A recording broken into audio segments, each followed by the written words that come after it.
According to the New York Post, the leftist billionaire, through another group he donated to, is dumping hundreds of thousands of dollars to groups of TikTokers called Gen Z for Change. It's very obvious for what's going on. I mean, they should be called Gen Z for the establishment instead of Gen Z for change. I mean, they're being paid to shill for our leftist elites that are controlling the world's economy, and they're doing it directly in front of our faces. I mean, this is why the work of Turning Point USA is super important, because we're safeguarding free speech and conservative ideas. I mean, me myself, I've been banned on TikTok 6 times, so we know that the elites are in the pockets of big tech. I love how she connects getting banned on TikTok to political corruption and not just being a transphobic, racist, xenophobic spreader of disinformation. How many genders are there?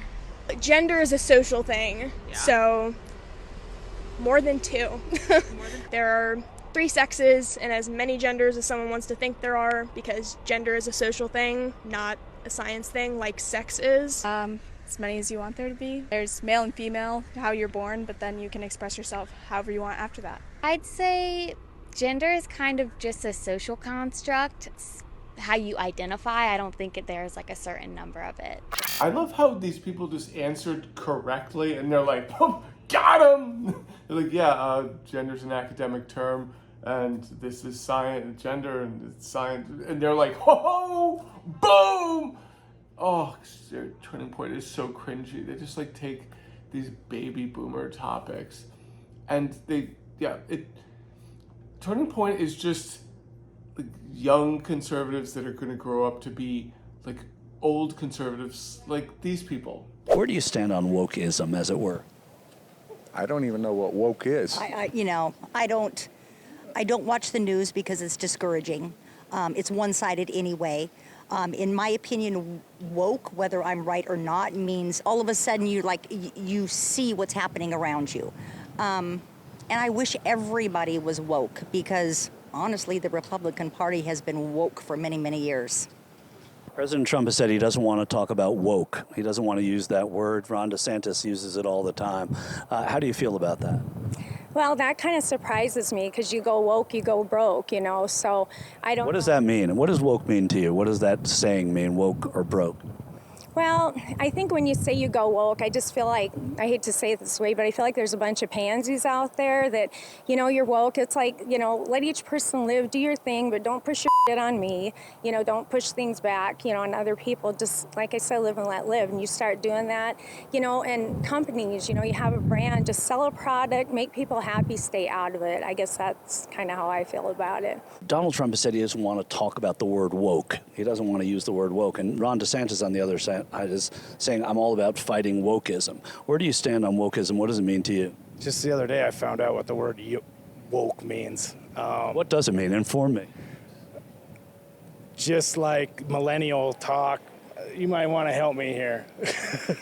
Just kind of just the very liberal green, tree hugging, same sex, transgender, BLM. I mean, that's woke. Just going back to the first clip, I can't get this out of my head. She's saying that like Gen Z for Change is part of the establishment and they're compromised because they've taken donor money, supposedly. And she's like, that's why us at Turning Point, we're just so, outside the establishment. We don't get any crazy donor money from vampire billionaires at all. Right, yeah, Turning Point, correct. So I've actually been to Turning Point events and I can say a lot about it.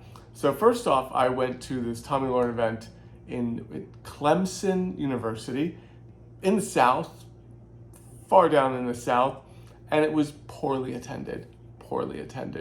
And this is in like a Southern college, like the geography was there for them. And so here's the thing, that they lock down the event. You can't bring in camera equipment. When you're talking to them on stage, they open it up. They hold the microphone, they can yank it anytime, right? And they made the event, if you watch it online, they made the event look so much bigger than it was. I just did a quick scan to, and my video went viral showing like how completely empty it is.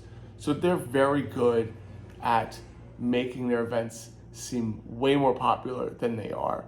It's, the 5 to 20 to 50 conservative people on campus, and they make that number seem like it's an army. And that's how they sell. They're so good at it. It's this, we're all under attack. So the fact that they're appealing to the conservative student base, that's like a very small minority, sometimes a bigger,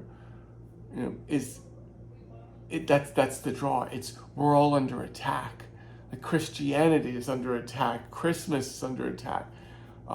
It's amazing. But yeah, the balls on that woman to say, oh, we at Turning Point aren't compromised, but Gen Z for Change is.